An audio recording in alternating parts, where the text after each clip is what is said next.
Hey, good morning, you guys. That's Pastor Mike. I'm coming back tonight. Our recording didn't happen this morning. Someone forgot to delete the old sermons off the camera. I won't name any names, and so we ran out of memory halfway through. And so I wanted to come back in tonight and get this recorded and put out because I won't have a chance this week, but. I started to get up there and preach and do it like I've done it before, pretend like you're preaching to someone, but that's kind of awkward. So tonight I thought I'd just sit down and go over it. We'd just kind of sit with you here and put it out there. And so what we're talking about this week is science versus faith, right? I mean, looking at that. We've been going through all the arguments against Christianity and Christ and looking at things not from just a religious standpoint, or a biblical one, but from a historical one, to see, hey, what do we actually believe? Because here we're always looking for the truth, and without a bias or anything else, like what is actually true, and we look at these things in Scripture and historically and events and stuff like that to see. And today we're going to be talking about science versus faith.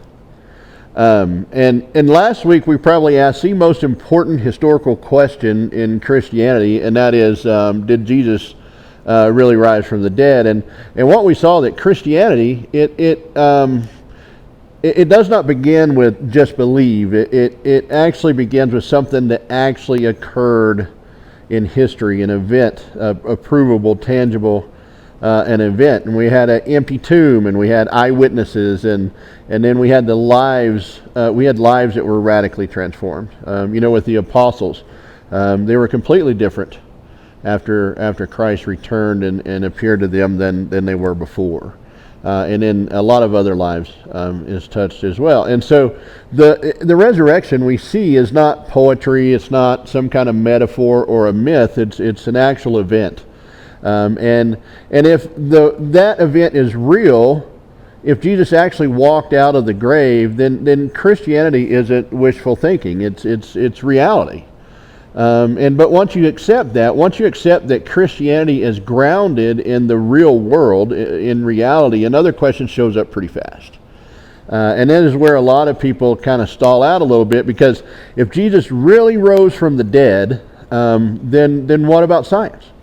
What about the Big Bang? What about evolution? What about everything that we've discovered since then? And so today we're going to move from history to reason, and not science against faith, but science under a microscope, so to speak. And here's a question we're asking: has science disproved God, or does science quietly depend on God to prove itself? And so there's a story.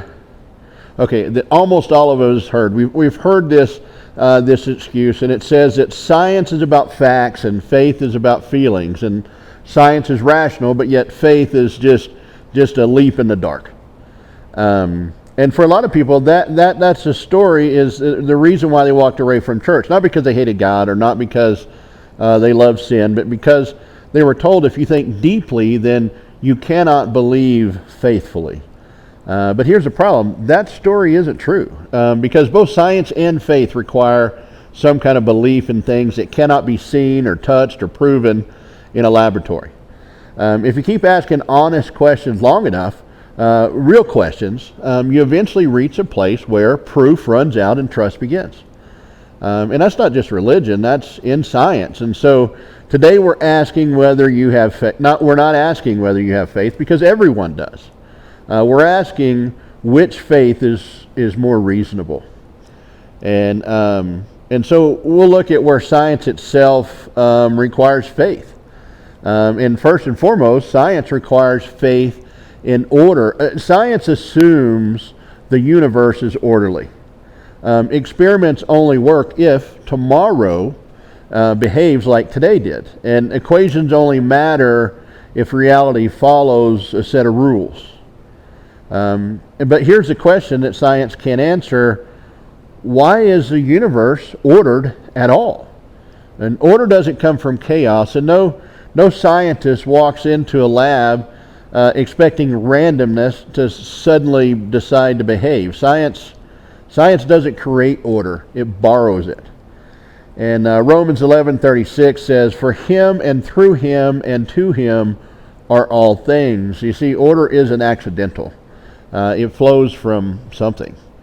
Kind of like in my wood shop. We have a wood shop, and if you were to walk in my wood shop right now, the walls are lined with tools, and the tables are all lined out, and there's a bunch of projects in different stages of completion, kind of in mid-build. But nobody walks in there and says, "Wow, this all just happened."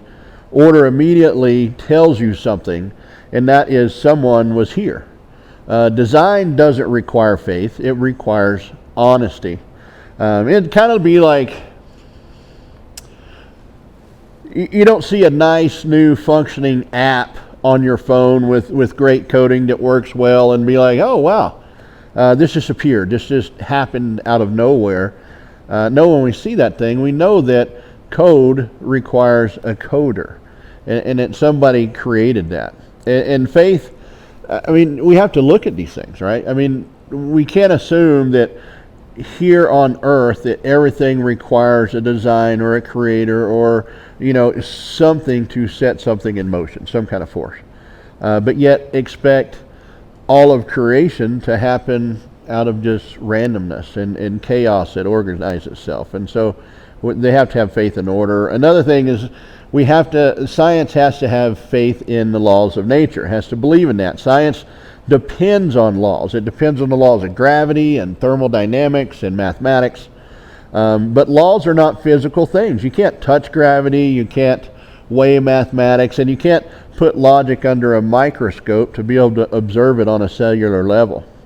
You see, laws describe behavior, they don't cause it. And law actually implies authority and consistency and origin. Hebrews 1:3 says, He upholds the universe by the word of his power. And we know that to be true. And laws don't hold the universe together, something does. Science also has to have faith in the human mind. But here's the deal. Why should your mind be able to understand reality in the first place?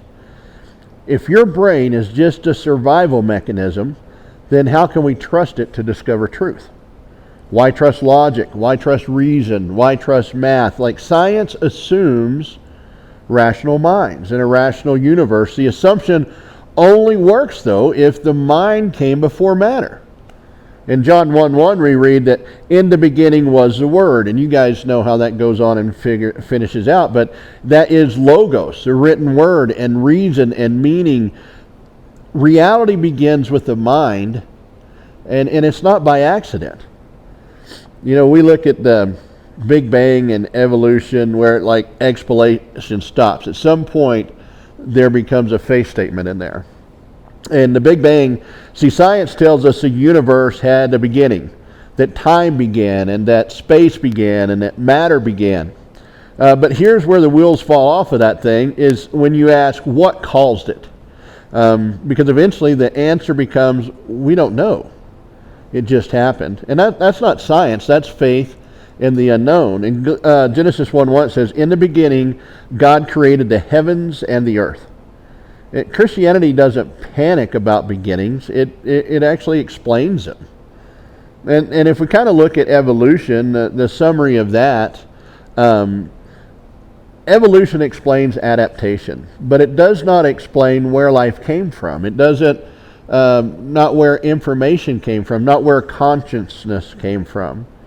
DNA is information. As a matter of fact, it's packed full of information. But the thing is, it's probably the most complex code in all of human history, even beyond anything we've been able to create. But information always comes from intelligence. It never comes from chaos, and it certainly never comes from nothing. Psalms 19:1 says, the heavens declare the glory of God. You see, creation doesn't whisper. When we look at these things, we look at medical science, and we look at creation and all these things that we look at, there's no way that this entire system just accidentally appeared out of nothing. The creation declares it. And so Christianity versus blind faith. I mean, that's kind of what we get a lot. Oh, well, you just blindly follow. But let's look at that. Blind faith says, believe without evidence. But biblical faith says, look at the evidence and trust accordingly. You see, 1 Thessalonians 5:21 tells us, test everything and hold fast to what is good. Look at it, right? Test it. God is not afraid of questions because, I mean, quite honestly, the truth, it doesn't flinch ever because it's a truth. And so let's land on this here at faith versus science, right? Kind of an unapologetic apologetics. But so we'll slow this way down because when someone says, I believe in science, not faith, what they usually mean is I haven't looked under my own assumptions. And so let's define them honestly. Faith in science alone says that matter is ultimate and that the mind came from matter and that order came from chaos and that laws came from nothing and that meaning is accidental. And when you keep asking questions, like real questions, this is where it lands, right? So why does anything exist? Well, we don't know. Why are there laws? Well, there just are. And why is the universe ordered? Well, it just happened somehow. And why does math work? And there's no explanation. And at the deepest level, faith in science alone says, trust it, even when it cannot explain itself. Well, that's not no faith, that is faith in nothing. And so having faith in nothing, I don't know how much sense that makes. And if we look at faith in God, what does that say? It says, now if we compare that to biblical faith, faith in God says matter is not ultimate, but the mind is. And that order is intentional. And laws actually reflect a lawgiver because it makes sense. And information comes from the intelligence. And meaning is real. So why does something exist instead of nothing? Well, because God exists. Why are there laws? Because God sustains order. Why is the universe intelligible? And it's because it was designed to be understood by an intelligent being. And so why can the mind reason? Well, because it reflects its creator. See, Christianity doesn't say shut up and believe. It says look and then decide. And this is not blind faith. This is faith in something real. And so I think what I want us to look at is when someone says, I believe in science, not faith, then here's the response. Science explains how things work, but what explains why anything exists at all? Or science depends on laws, logic, and order, but where did those come from? Or even simply, at some point, everyone believes something they can't prove. And the question is whether that belief is grounded in nothing, or is it grounded in something? We're not attacking science, we're exposing its foundations. You see, faith in science alone says everything came from nowhere, for no reason, with no purpose. But faith in God says everything came from something, someone, with intention, with order, and with meaning. Only one of them explains reality, and only one of them explains science. Only one explains truth. And science is a powerful tool, but it's a terrible God. Christianity doesn't reject science. It gives science a place to stand. And so here's where we land today. This was never about choosing between science and faith. It's always been about what you trust when you reach the edge of what you can explain. Because every worldview eventually hits a wall. At some point, everyone stands at the same place and has to answer the same question: what am I putting my faith in? Faith in nothing, or am I putting my faith in something? And faith that everything came from nowhere for no reason, with no purpose? Or do you have faith that behind all this order, logic, beauty, and meaning stands a mind greater than ours? And I want you to hear me clearly on this. Christianity is not afraid of questions. Christianity is not threatened by science. Christianity does not ask you to shut off your brain. It asks you to use it honestly. And when you do, when you look at creation, reason, history, and the resurrection, faith in God is not a leap into darkness. It's the most reasonable step you can take. And so if you've been told that believing in God means checking your intellect at the door, well, that lie simply dies today. You don't have to choose between thinking and believing. You were created to do both.